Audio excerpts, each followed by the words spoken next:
আজকের ভিডিওটা না পর্যাপ্ত পরিমাণ গুরুত্বপূর্ণ। যে মা কালী সাধনা নিয়ে আজকে আমি কিছু কথা তোমাদের মাঝে আলোচনা করতে চাই।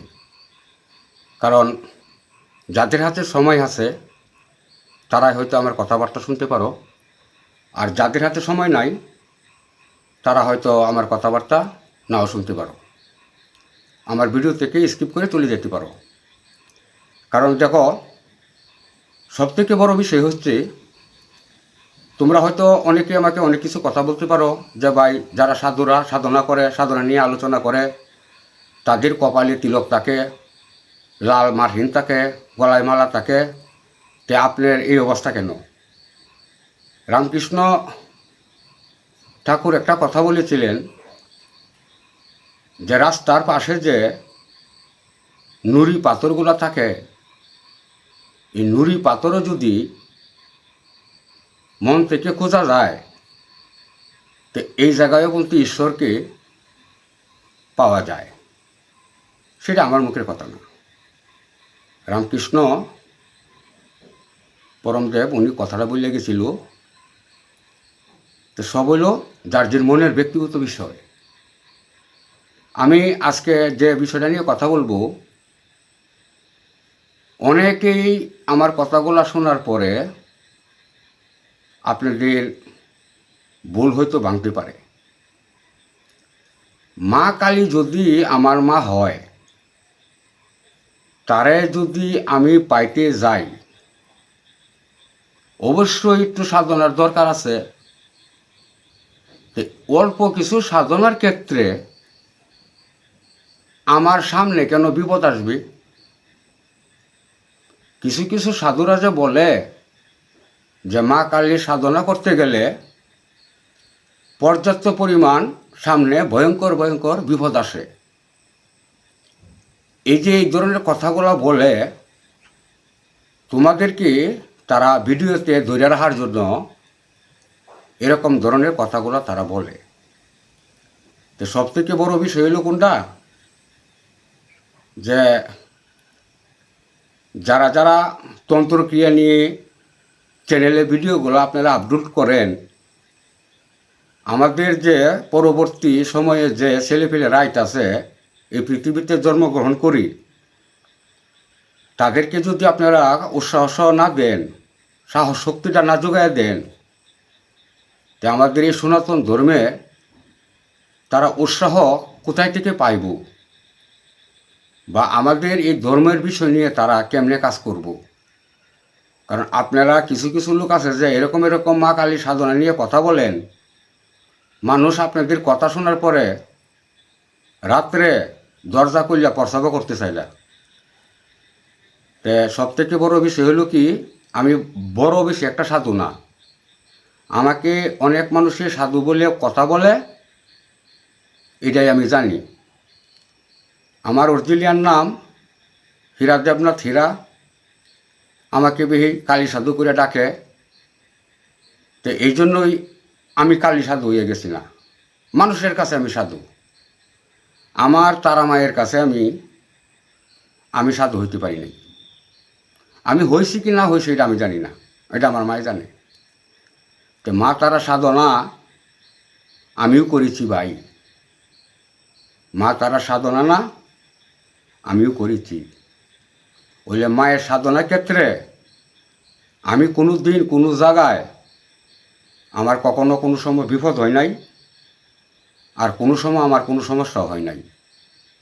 হয়তো আপনারা আমাকে বলতে পারেন যে ভাই, যখন আপনি সাধনা করছেন হয়তো তখন আপনার পাশে কোনো লোকজন ছিল। না ভাই, আমার পাশে কোনো লোকজনও ছিল না, শুধু আমি একাই ছিলাম। তাও একলা সাধনা করছি আমি, সন্ধ্যা 7টা থেকে শুরু করছি, পরের দিন ভোর 5টা পর্যন্ত এই জায়গায় সব কিছুই করছি আমি। আমার পাশে কোনো লোক ছিল না। আর যে জায়গাটার ভিতরে আমি সাধনা করেছি একা, ওইটার আশেপাশে কোনো বাড়িঘর দরজাও ছিল না। যে শ্মশানের এরিয়াটা অনেক বড় একটা শ্মশানের সাইট, নদীর পার আছে, আমি 1 রাত সাধনা করেছি। আমার কাছে মনে হয়েছে যে মশা ছাড়া আর আমার আশেপাশে দেয়া যে পাখিগুলো উড়া পারছে ওইগুলো আমি দেখতে পারছি। আর এছাড়া আমার কাছে কোনো কিছু আসে নাই ভাই।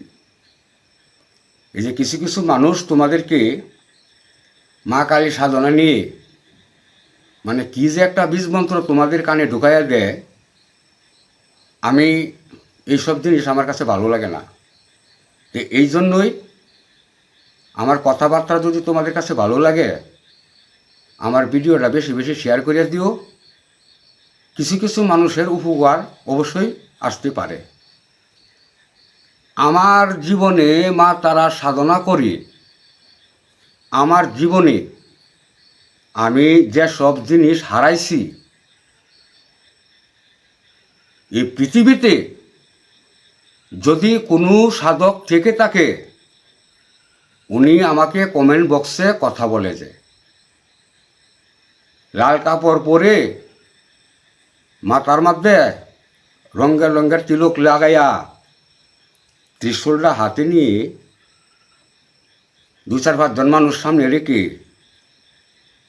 উল্টা পাল্টা বল্লকেশন দিয়া টাইম পাস করে এই ভিডিওতে ভিউস আনা, এরকম ধরনের সাধু আমি হই নাই। কিসের মালা ধারণ করব? আমার মনের ভিতরের মালা যদি ঠিক না থাকে, আমি যে কপালে তিলক লাগাবো যদি আমার কপালটা অপরিষ্কার থাকে, এই বেশধারী এই পোশাকটা পরে আমার কোনো লাভ আছে? আমার গায়ে যদি নোংরা থাকে, আমার ভিতর যদি পরিষ্কার থাকে, তো একদিন না একদিন আমি আলুর পথে অবশ্যই আমি যাইতে পারবো বা আমি দেখতে পারবো।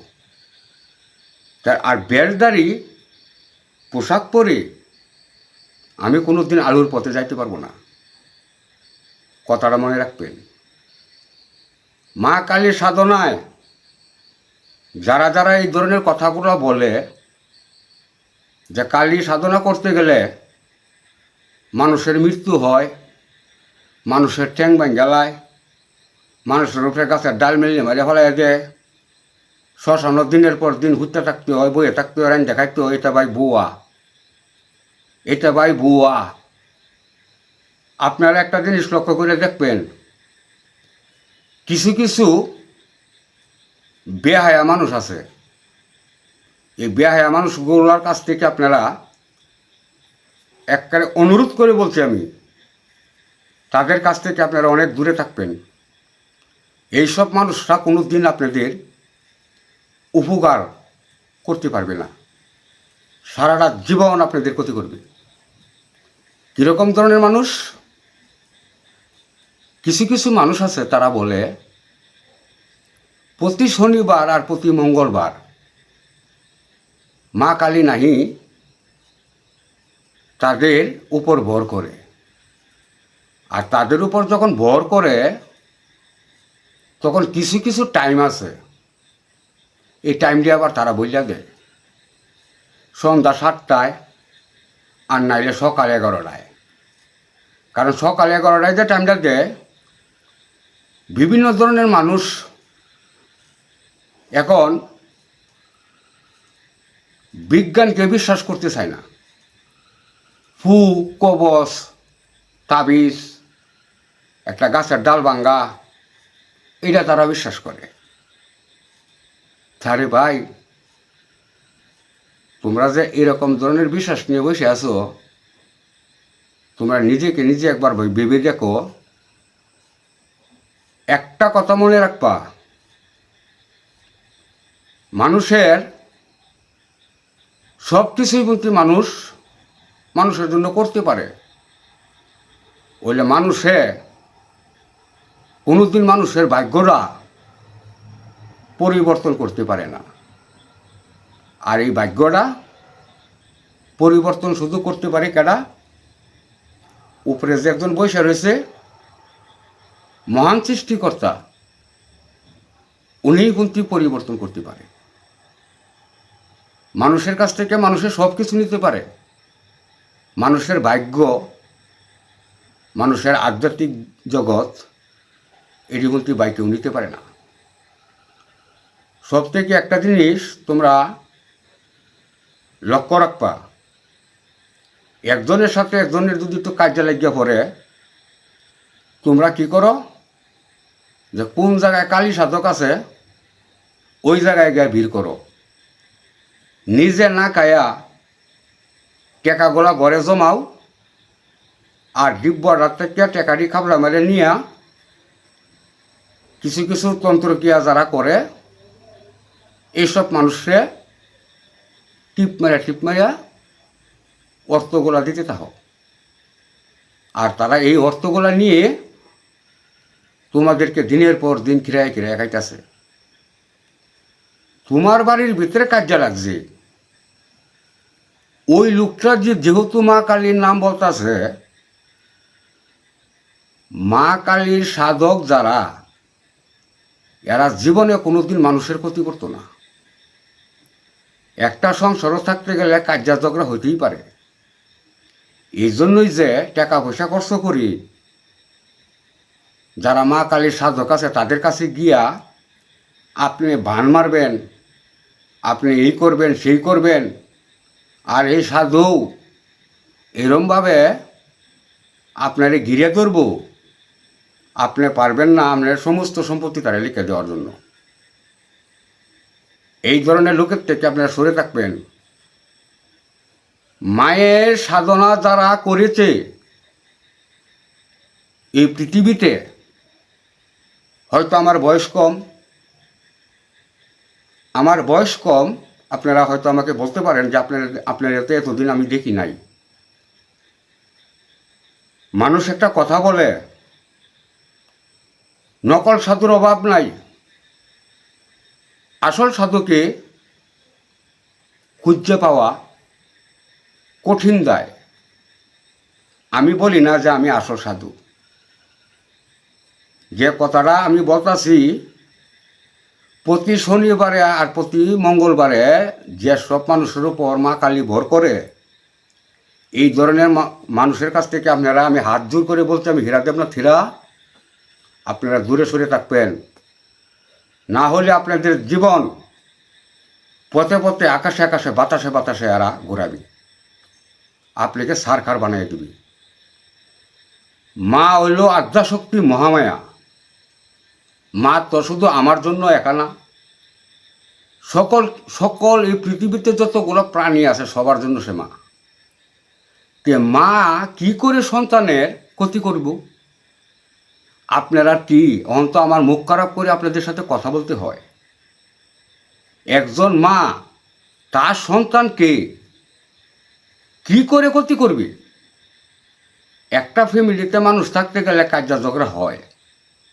এই জন্যই যারা তন্ত্রক্রিয়া সাধনা করে তাদের কাছে কি আপনারা জাভাইয়া করতে হইব? আপনাদের ভিতরে কি সমাধান নাই ভাই?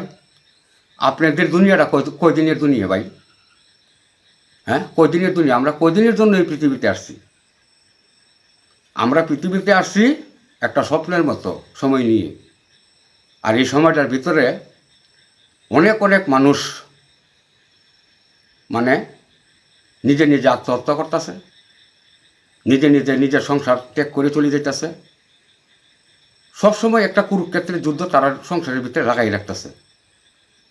তো ভাই, নিজে যদি না শোধরাইতে পারেন, অন্য মানুষ কিন্তু কখনো আপনাকে জ্ঞান দিবার জন্য আসবে না। আর আপনি যখন অন্য মানুষ আনার চেষ্টা করবেন, তখন টাকা লাগবে ভাই। যার টাকা আছে তার পক্ষে নিয়ে সে কথা বলবে, আর যার কিছু কালী সাধক আছে হয়তো তাদেরকে নিয়ে সে একটু বেড়াগিরি দেখাবে। 12 বছর শ্মশানে সাধনা করে মায়ের দর্শন পাই নাই, আর প্রতি শনিবার আর প্রতি মঙ্গলবার মায় বলে মানুষের উপর ভর করে। কি চমৎকার কথা! আচ্ছা ভাই, এই পৃথিবীতে কি আর জায়গা নাই? এই পৃথিবীতে কি মার আর জায়গা নাই? মানে সব কিছু রেখে মায় একজন মানুষের উপর ভর করে। তখন যে সাধুর কাছে ভর করছে, এই সাধুর আশেপাশে পর্যাপ্ত পরিমাণ লোক থাকে। আবার কিছু কিছু জায়গায় যে টিকিটও কাটে, 50 টাকা 100 টাকা টিকিটও নেয়। টিকিটের মাধ্যমে সাধুর সাথে তার যোগাযোগ করতে হয়। আর দেখেন কত বড় ব্যবসা একটা খুললা বইছি। যে মানুষরা ওই জায়গায় যাইতেছেন, হেরার কিন্তু হরিনাম তেমন বেশ একটা ভালো হইতো না। বালা কি, আমি সংসার তো সাধু এত লইছি। আমি একটা কথা কিছুক্ষণ আগে বলছিলাম না, যে মানুষের কাছ থেকে মানুষের সব কিছু নিতে পারে, মানুষের ভাগ্যবন্তী কেউ কোনো দিন নিতে পারে না। কারণ এটা আমি নিজে প্রমাণ। আর তোমরা মা কালীর সাধকের কাছে ঘুরিয়া তোমরা নিজের ভাগ্য পরিবর্তন করবা, আর সাধুরার কাছ থেকে পরামর্শ নিবা যে মায়ের সাধনাকে রাত্রে করবো না দিনে করব। তখন সাধুরা কী কইব, যে সাবধান, দিনে না, রাত্রে করতে হবে। 1 মাস তোমার ট্রেনিং দিতে হবে, 2 মাস তোমার ট্রেনিং দিতে হবে, আমার কাছ থেকে এই ফর্মুলাগুলো তোমার জানতে হবে। ভাই এত সময় লাগে না ভাই, হালকা কিছু সময় লাগে ভাই। মায়া কালী সাধনা করলে নিজের সংসার ছাড়তে হয় না। রামকৃষ্ণ গুরুদেব উনি কি নিজের সংসার ছাড়িয়া গেছেন? হ্যাঁ, তার সংসারের ভিতরে উনি যখন সাধনা করছে তখন আমার বাবারও জন্ম হয় নাই, আমার তো জন্ম হইব দূরের কথা। তখন দেশের একটা অভাব ছিল, পর্যাপ্ত পরিমাণ অভাব। অভাব কাকে বলে? আর এত মানুষের সংখ্যা ছিল না। তখন রামকৃষ্ণ গুরুদেব সে বলতে সংসার ত্যাগ করে নাই, সংসার ছাড়ে নাই। তো উনি যদি সংসারে থাকিয়া মায়ের সাধনা করে সিদ্ধি লাভ করতে পারছি, তা আপনি পারবেন না কেন? আপনি পারবেন। বলে আপনি এক জায়গায় যে অপরাধ হয়ে দাঁড়াই আছেন, সেটা কোন জায়গা আমি বুঝলে দিই। আজকে একটা সাধুর কাছে গেছেন, 15 দিন তার কাছে একটা ক্লাস করছেন, এরপরে সাধু বলা না। রাস্তাতে বাড়িতে আইতেছেন, আর এক সাধুর সামনে পাইছেন, সেই সাধুর ফর্মুলা নিচ্ছেন, সেই সাধুর পিছিয়ে পিছিয়ে 2 বছর ঘুরছেন। তা আপনি তো পরামর্শ লইতে লইতে আপনার জীবন শেষ। আপনি সাধনাই করবেন কি? আপনি নিজের জন্য কর্ম করে আপনার সংসারে কী করে রক্ষা করবেন? আমার কথাগুলো যদি যুক্তি হয় তো অবশ্যই আমার কথাগুলো শুনেন, আর আমার ভিডিওটা বেশি বেশি করে শেয়ার করে দিবেন। তো সব থেকে ঘটনা হলো কি, যে যারা মা কালীকে ভালোবেসে থাকেন তাদেরকে আমি অনুরোধ করে বলছি, অত বেশি জানবার যায়েন না, অত বেশি বুঝবার যায়েন না। ঘরে বসে থাকিয়া মায়ের স্মরণ করেন, মায় তাতে সারা দিবি।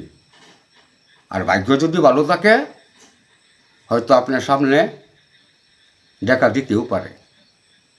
মায়ের সাধনা করতে গেলে এত কিছু ভূত পেটের প্রয়োজন পড়ে না, আর এত কিছু সিকিউরিটিরও দরকার পড়ে না। কথাটা মিলাই দেখবেন। যদি আমার ভিডিওটা ভালো লাগে অবশ্যই লাইক, শেয়ার, কমেন্ট করবেন।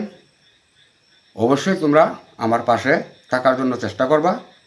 পরবর্তী নেক্সটেতে মা কালীর সাধনা নিয়ে এমনই একটি সহজ রাস্তা আমি বাই করে দেব, তখন আপনারা বুঝতে পারবেন, জানতে পারবেন যে এই পৃথিবীতে বা এতদিন পর্যন্ত কি কি নিয়ে আপনারা ঘোরাফেরা করছেন।